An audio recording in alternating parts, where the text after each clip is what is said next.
Salut à tous, ici Geoffrey Corbeau, réalisateur à la TV-CBF. Je suis bien content de vous retrouver pour une deuxième saison de Monde en marche. On va encore discuter avec toutes sortes de personnes qui s'impliquent de près ou de loin dans des causes, des enjeux, dans des sujets sociaux qui ont toujours besoin qu'on en parle, qu'on en discute en marchant.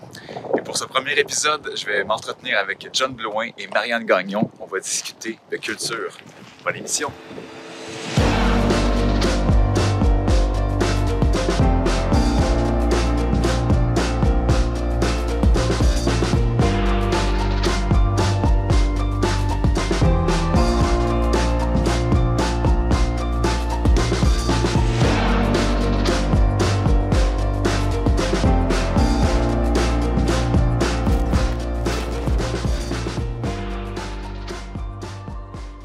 Donc, me voici aujourd'hui en compagnie de John Blouin, qui est commissaire indépendant en arts médiatiques, artiste, directeur artistique. Ça fait plusieurs années, John, que tu gravites dans la région à faire un paquet de projets artistiques. Veux-tu nous parler un peu plus des projets qui t'habitent en ce moment, puis qu'est-ce qui t'occupe ces temps-ci?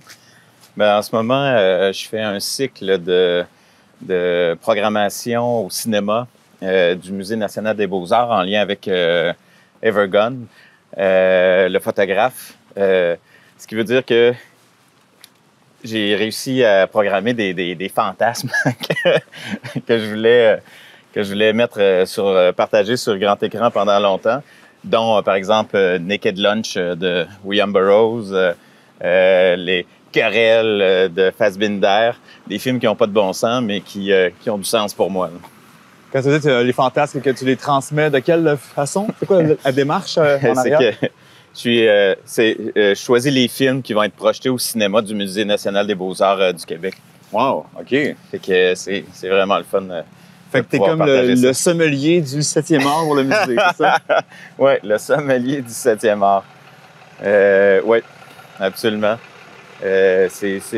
Ce que j'aime avec le travail de commissariat, de directeur artistique, c'est on choisit des œuvres, mais on choisit aussi des artistes, puis on choisit des lieux, puis des moments. Fait que c'est à la fois être dans le temps, dans l'espace, avec les gens, puis on fait une courte pointe avec ça.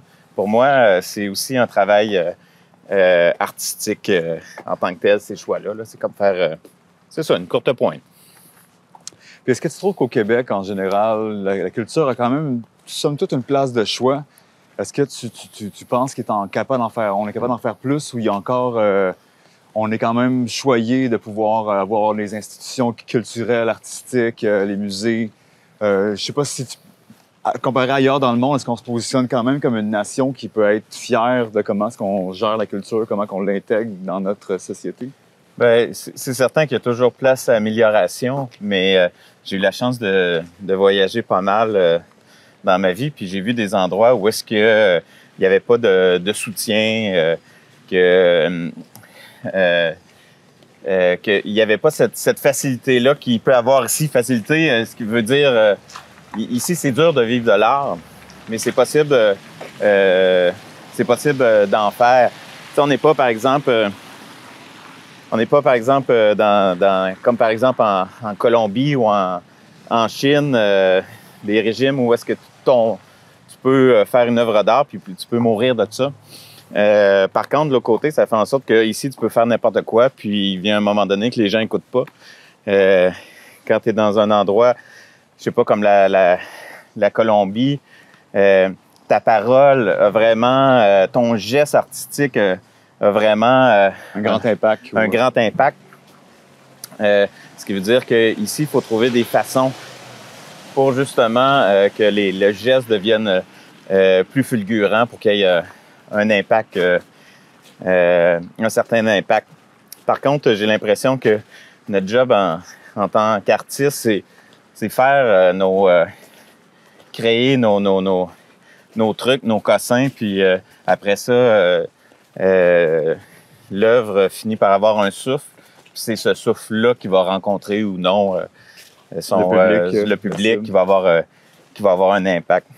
Est-ce que tu trouves que les publics sont au rendez-vous pour les propositions inusitées?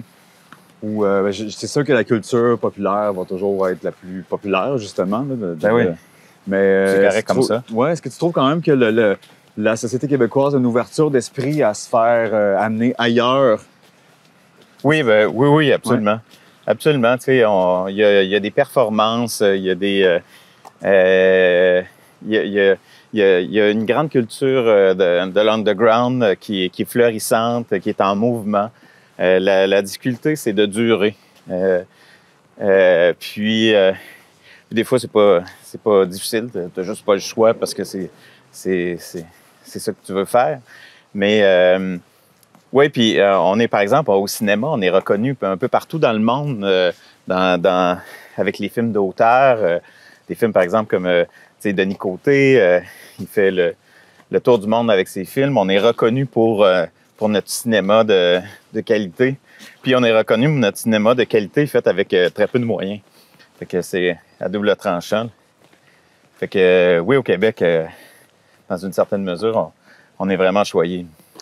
Moi, j'ai étudié en médiation culturelle où on a vraiment eu ces cours-là sur la démocratisation de la culture, sur l'accessibilité, de faire en sorte qu'avant, c'était très, très, très niché, c'était très élitiste, l'art. Puis là, à un moment donné, tu avais les salons de Paris qui ouvraient ça à la population, de venir voir les grandes œuvres pour que le commun des mortels puisse avoir accès, puis s'impressionner de l'art, parce que ça fait vraiment partie du déploiement d'une société saine, d'une société où l'intellect aussi, où la beauté fait partie des mœurs, parce que sinon, c'est juste son travail, puis on arrive à la maison, puis on dort, parce qu'il y a quand même la société de loisirs aussi. Puis il y a eu une belle évolution à travers ces décennies-là pour arriver à ce qu'on ait un grand déploiement artistique. Est-ce que tu vois, c'est quoi pour toi le pas qui pourrait être fait de plus pour que la culture puisse être au même niveau que l'éducation, la santé? C'est sûr que peut-être les gens trouvent ça un peu moins important, mais je sais pas comment toi tu te positionnes. Mais il y a deux choses. La première, c'est que l'art, comme bien des choses, là, ça peut être la botanique aussi, ça a un accès à l'émerveillement. C'est cet accès-là à l'émerveillement qui est en mesure de je pense, de transformer à la fois les gens puis les choses puis la société. Puis je pense que faut miser un petit peu là-dessus. Des fois, on peut être dans un peu en apathie face aux choses, à la vie, puis on voit plus les choses. Puis c'est peut-être une façon d'avoir accès à l'émerveillement, à voir les choses. Ouais. Je pense que c'est une des grandes fonctions. L'autre chose, c'est que ce que j'aime, c'est que l'impression, pas tout le temps, mais j'ai l'impression que c'est important de sortir l'art des musées, des galeries, pour que le cinéma vive. Le cinéma doit aussi sortir des salles. Des salles. Ouais. Puis, il y a de plus en plus de projections publiques en plein air, d'espace pour l'art public aussi. Oui. Puis c'est important que les galeries restent, là, c'est pas ça que je dis, mais l'art peut devenir un petit peu plus... tu sais, quand tu mets une œuvre dans le milieu d'où est-ce que les gens passent, ils vont la voir. Mais si tu amènes des murs, c'est des gens qui sont habitués de voir ce type d'art-là qui vont rentrer. Tout à fait. C'est vraiment quelque chose d'intéressant. Par exemple, le FIMAV le fait bien avec la programmation d'Éric Dorion, avec les installations extérieures. Oui. Regarde, là, ça serait ici, ces passants, il y a des milliers de personnes qui passent sur la piste cyclable, puis en même temps, ils voient ces œuvres-là. Puis peut-être après, c'est intéressant, ou c'était fucké, ou Puis après ça, peut-être qu'ils vont aller dans les galeries. Tranquillement, ça pique la curiosité pour aller chercher des nouveaux publics. Et que les gens veuillent investir plus de temps, un peu d'argent aussi pour, je ne vais pas dire consommer de la culture, mais pour aller s'y intéresser. Puis je pense que c'est d'aller piquer l'intérêt de différentes façons. Des fois, c'est l'art installatif, des fois, c'est le sonore, des fois, c'est la musique. Il y a comme chaque personne aussi a ses intérêts. C'est d'essayer au moins de semer des graines dans l'imaginaire artistique des gens pour que ça fasse partie de leur quotidien, de s'intéresser au domaine de l'art puis de la culture. Puis en même temps, pour qu'ils s'intéressent, il faut qu'ils sachent que c'est là. Oui. C'est un peu pour ça qu'on a fondé un organisme en art médiatique qui s'appelle Excentré. C'est dans Chaudière-Appalaches. On n'a pas de lieu fixe, donc on est nomade. Donc, on peut décider cette œuvre-là, on le fait en partenariat avec tel organisme, tel endroit. Fait qu'on peut décider le lieu, l'emplacement, puis après ça, un autre endroit. Fait que là, on fait des ponts avec les artistes, avec les organismes, puis on occupe le territoire au complet. Puis je pense que c'est une façon d'aller chercher les gens, puis d'aller semer l'art là où elle est en demande, là où elle est vacante, en fait. Oui, c'est ça. Puis faire en sorte que les œuvres se transforment aussi quand ils voyagent d'un endroit à l'autre. Puis cette transformation constante-là, je pense que ça a un côté bénéfique pour les œuvres, les artistes, les gens aussi qui viennent voir. Oui, tout à fait. Puis justement, est-ce que tu trouves que la bureaucratie entourant la promotion, la diffusion de l'art est somme toute permissive ou fluide au Québec, où il y a quand même quelque chose qui est très...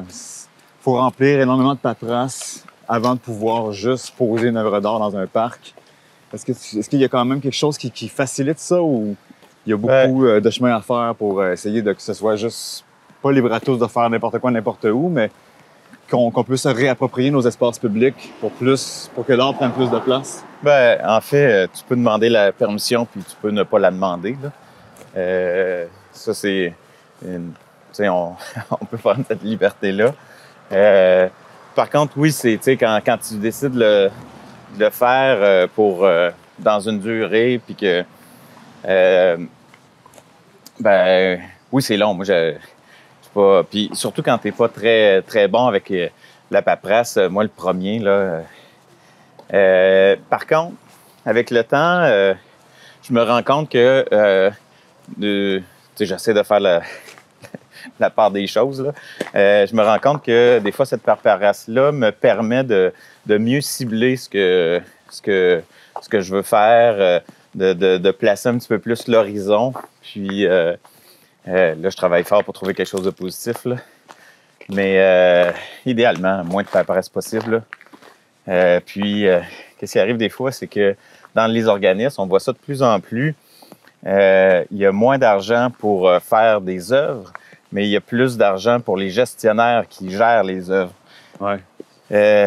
Puis ça, je pense que c'est une maladie administrative et je pense qu'on devrait vraiment faire attention à ça. Ben, je pense que l'art et la culture n'échappent pas à cette hyper-complexification des tâches administratives, justement, puis faire en sorte que on peut avoir 8 personnes qui, finalement, en bout de ligne, gèrent une petite affaire, tu sais. Souvent, c'est qu'on passe la balle, là. Mais encore... Il peut y avoir quelque chose de plus actif là, dans la promotion de l'art sur le terrain, là. Mais moins de paliers, peut-être. Mais encore une fois, quand on décide de passer par ça, OK, mais on n'a pas besoin non plus de passer par ça. On peut décider de faire une performance là tout de suite, puis pas attendre. Il y a plusieurs de mes œuvres, par exemple cinématographiques, fallait que je le fasse là. Tu sais. Mm-hmm. J'avais un film, par exemple, sur le sculpteur Armand Vaillancourt. Puis j'ai essayé d'avoir des demandes de subvention, puis j'en ai pas eu pour tourner. Mais il fallait que je tourne. Ouais. Tu sais, j'allais pas attendre 15 ans pour avoir l'idéal d'argent que j'aurais aimé ça avoir. Il y avait un momentum là qui se présentait. Il y a un momentum, il y a une façon, il y a une urgence, puis on le fait. Quand on a beaucoup d'argent, on le fait. Quand on a moins d'argent, on le fait. Il n'y a pas de façon idéale. Puis à chaque fois, il faut s'adapter selon le projet. Puis il faut écouter ce qu'on veut faire dire au projet. Le projet aussi, il y a des choses à dire.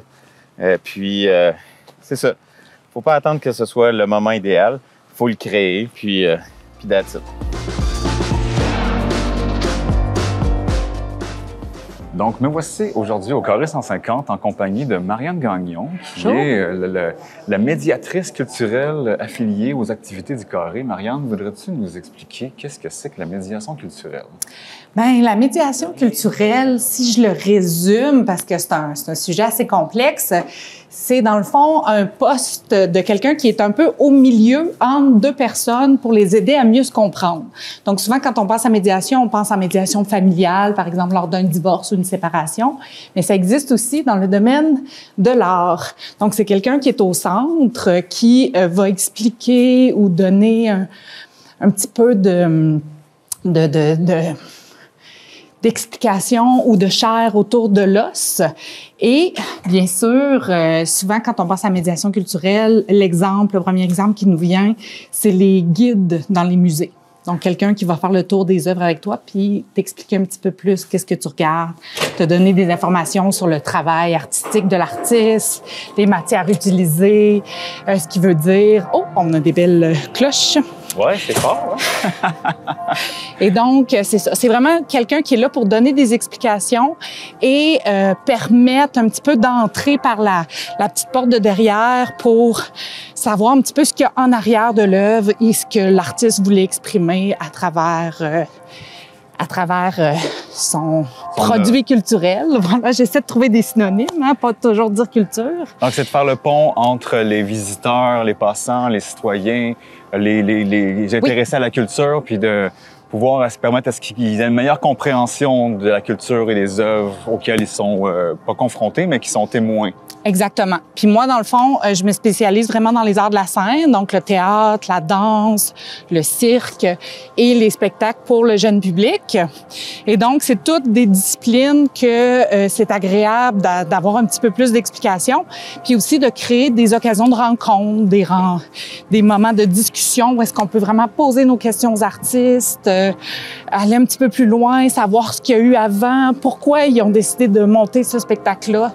Donc, vraiment, d'aller un petit peu plus loin dans la démarche artistique. Puis au point de vue gouvernemental, est-ce que tu as remarqué qu'il y avait des investissements puis des démarches qui étaient entreprises pour permettre un plus grand accès à la culture, ou c'est encore quelque chose une machine qui est lourde à faire, à démarrer cette accessibilité-là culturelle? Bien, c'est sûr que dans les dernières années, il y a des très beaux programmes qui sont sortis. Entre autres, dans le jeune public, on a une subvention là, qui permet à tous les étudiants du primaire, du secondaire de faire 2 sorties culturelles par année. Donc ça a sorti en 2019. C'est vraiment une très belle mesure. Nous, on a vu tout de suite les impacts sur l'achalandage.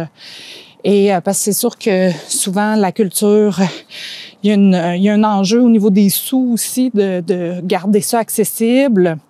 Et nous, on sait que plus les enfants sont exposés quand ils sont jeunes à la culture, plus il y a des chances que, rendus à l'âge adulte, ils continuent de fréquenter les lieux culturels. Donc, on trouve que c'est une très belle initiative du gouvernement de, justement, permettre au moins 2 sorties culturelles par année. Donc, c'est déjà un très beau chemin qui a été fait. Le problème qu'on a toujours, bien sûr, avec les gouvernements, c'est qu'il y a des élections tous les 4 ans. Donc, des fois... De garder la continuité, la pérennité de certains programmes. Exactement. C'est toujours ça qui est un peu l'enjeu, parce que là, on a ce super beau programme-là qui existe. Est-ce qu'il va continuer pendant des années? Est-ce que ça va mourir après quelques années? On le sait pas. Donc, pour l'instant, on surfe là-dessus. On est très contents. Mais on le sait, il y a une inflation, les coûts augmentent, donc il faudrait aussi que cette enveloppe-là continue d'augmenter pour... Les priorités des gens pourraient être un peu moins aux sorties culturelles. Sinon, souvent, celles des humoristes, se divertir d'une façon ludique peut rester une priorité, parce que les gens ont besoin de lâcher leur fou, un peu calmer la pression, puis l'humour est un bon... moyen pour ça en tant que tel? Absolument. Puis on l'a vu avec la pandémie, tu sais, c'est pas parce qu'on vit une situation de crise, par exemple une crise économique, l'inflation ou une crise sanitaire comme la pandémie, c'est pas parce qu'on vit une crise que la culture devient moins importante. On l'a vu, c'est devenu quelque chose de très important pendant le confinement, la culture. C'est juste que la culture, on y avait accès de façon un peu différente via les plateformes numériques. D'ailleurs, le numérique est tout en train de transformer notre rapport à la culture. Et il y a quand même des très belles pistes de médiation culturelle qui ont été créées pendant la pandémie pour justement rejoindre les gens d'une autre façon. Mais je pense que la culture va rester quelque chose de très important, même si on traverse des épreuves dans les prochaines années. Donc, je l'ai vu, le premier spectacle que j'ai vu après la pandémie, quand les retours en salle étaient là, démasqués. Je pense qu'il y avait Half Moon Run qui jouait au Carré 150. Puis là, t'avais tout le monde debout qui cheerait, qui chantait, qui était là avec une bière, là, en train de valser. C'était tellement beau à voir, de voir cette marée humaine-là, de gens qui de retour dans les salles, qui, de vibrer avec des étrangers qui connaissent les mêmes tunes que toi, vous chantez en chœur. oui. Je suis allé voir le spectacle de Rage Against the Machine cet été aussi, au Plein d'Abraham, puis de voir toute la foulée, là, la testostérone, la sueur là, dans la foule. Ça fait du bien aux humains, ça, ce contact-là. Absolument. On est des animaux sociaux, on est fait pour se rassembler. Et les arts vivants, c'est-à-dire quand il y a quelqu'un de vivant devant toi qui est en train de performer, ben il y a vraiment quelque chose de magique qui se crée dans une foule. Il y a vraiment une connexion. Donc, on partage un moment avec nos voisins, même si on les connaît pas. Et on est tous ensemble dans cette émotion-là. Donc, il y a vraiment quelque chose qui vient parler à l'humain puis qui vient comme apaiser un sentiment de connexion. Et donc, moi, je trouve que les arts, c'est vraiment... c'est un peu nos églises de maintenant. C'est l'endroit où est-ce qu'on communie. On peut communier. On communie avec nos voisins et puis on vit quelque chose on vit des émotions souvent avec la culture. Puis il y a une culture de l'écran télévisuel aussi qui est très forte, qui est excellente. Il y a tellement de bons contenus vidéo que les gens ils se disent pourquoi est-ce que je sortirais alors que j'ai accès à une grande variété de contenus télévisuels. Puis ça garde vivant. Oui. Justement, on se déplace dans une salle pour apprécier les humains sur scène. Il y a comme quelque chose de plus vif, un autre genre de sensation qu'il faut pas perdre. Mais on a quand même ce désir de partage. Même si on a écouté notre émission à la télé, ce qui est le fun après, c'est le lendemain, autour de la machine à café, d'en parler avec les collègues, de dire « Hey, t'as-tu vu? Ah oui, j'ai vu ça. » Puis là, cette espèce de moment de partage où est-ce qu'on revit un petit peu le moment qu'on a vécu chacun de notre côté, il est aussi le fun. Donc, les machines à café seraient des vecteurs de médiation, c'est ça? Tu m'as fait tomber. Mais oui, à vrai dire, c'est que ce désir de partager l'œuvre artistique est fort. Moi, quand je vais voir un spectacle qui me vient me chambouler, souvent, j'appelle ma mère puis je lui raconte le spectacle. J'ai besoin de le partager avec quelqu'un. Moi, quand je sors d'un spectacle, j'ai envie de jaser avec les gens. Puis avant qu'on ait des rencontres bord de scène, donc des rencontres de médiation avec les artistes après le spectacle, où est-ce qu'on peut échanger sur le spectacle, notre public jasait dans le parking. Ouais. Tu sais, ils se rassemblaient, puis là, ils sont là, puis ils jasent. Puis là, des fois, il y a des gens qu'on connaît pas qui passent à côté, ils nous entendent, ils décident de joindre dans la conversation. Il y a quelque chose qui se crée. On a ce besoin-là de partager notre expérience et de pas rester pris dans cette expérience-là qu'on vient de vivre, la garder pour nous. On a besoin d'en parler avec les autres. Et donc, il y a vraiment cette connexion de communauté d'intérêt un petit peu qui se crée à travers la culture, qui est très forte. Puis que les discussions bord de scène, comme tu parles, que les spectateurs puissent avoir accès aux acteurs, aux metteurs en scène, puis leur poser des questions parce qu'il y a des choses qui leur ont échappé pendant le spectacle, des curiosités. Puis là, de pouvoir assouvir ces besoins-là, de pouvoir comprendre comment ça s'est passé, puis tel aspect, pouvez-vous nous en parler? Ça, c'est riche parce que l'expérience est encore plus grande quand tu comprends l'histoire en arrière, puis que tu peux vraiment saisir, OK, puis là, il y a tout un autre aspect de la compréhension de qu'est-ce qu'on vient d'être témoin qui peut être très fort dans l'expérience. Oui, puis il y a une partie aussi des rencontres bord de scène qui est des fois juste d'exprimer son amour à l'artiste. Tu sais, on les regarde, on les aime, puis des fois on n'a pas cette occasion-là de leur dire à quel point ce qu'ils font c'est important pour nous. Puis le lien émotif qui se crée avec nos artistes. Donc des fois juste avoir l'occasion de leur parler puis de leur dire j'adore ce que tu fais, je te trouve merveilleux, ça crée un lien.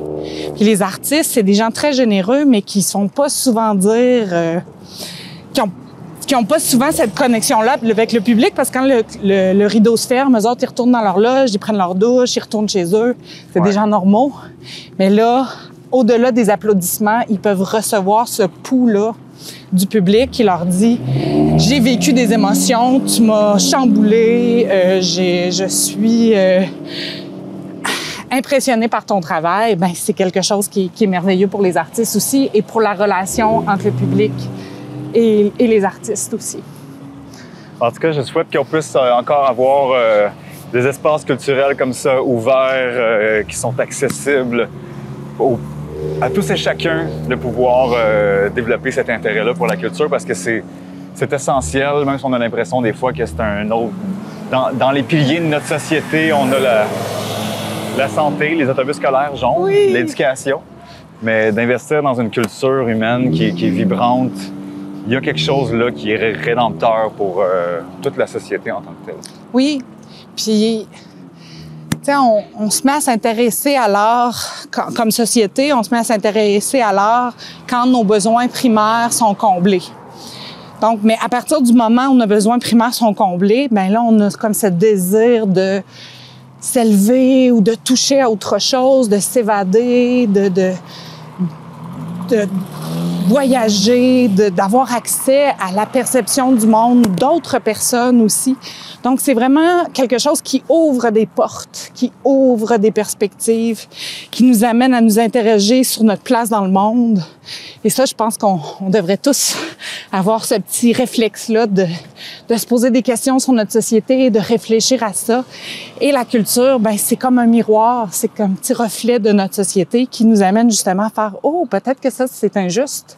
Peut-être que ça, c'est quelque chose que je devrais garder un œil là-dessus. Peut-être que c'est quelque chose que moi, je fais puis que j'avais pas conscience que ça pouvait avoir cet impact-là. » Donc, on est justement dans cette espèce de lente transformation des perceptions puis de notre société à travers l'art. Moi, je trouve ça très fort, puis j'ai cet espoir-là que notre société devienne meilleure à travers le contact avec les œuvres culturelles contemporaines là, qui parlent de nous, qui parlent de notre société puis de ce qu'on vit maintenant.